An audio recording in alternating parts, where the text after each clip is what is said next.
Крикет, дръж се, сине! Чакай!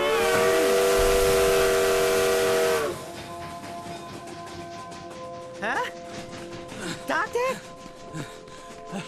Крикет, слез оттам! Защо ме преследваш? Показа ми съвсем ясно, че не ме искаш. Не, Крикет, винаги съм те искал, дори когато не го знаех. Какво пък трябва да значи това? Когато научих, че майка ти е бременна, аз се шокирах. И аз не исках да кажа това. Беше изненада, бях изненадан. Кълна се, не исках да те нараня. Да, вече няма значение. Открих хора, които всъщност ме искат. Продължавай да тичаш. Не се опитвай да ме спреш. Прав си, не мога да те спра, Крикет. Никой не може.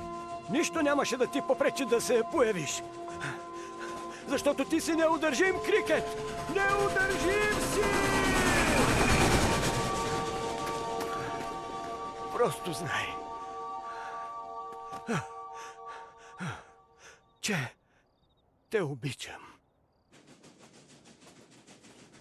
Това ли е онзи, който не те е искал? Доста бързо тича.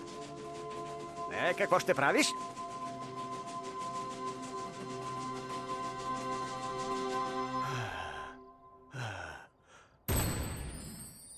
Какво?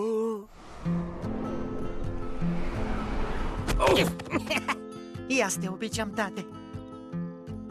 Не забравяйте за нас. Наси, ще ме смачкаш. Добре, Крикет, това е. Браво на те! Опа, извинявай. И готово. Какво мислиш, синко?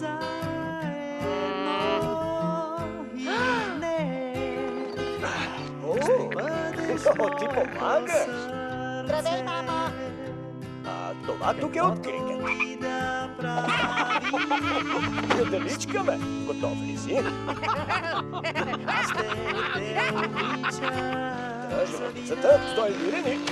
Да! Невероятен си! Добре, момчета. Усмивки! Моето сърце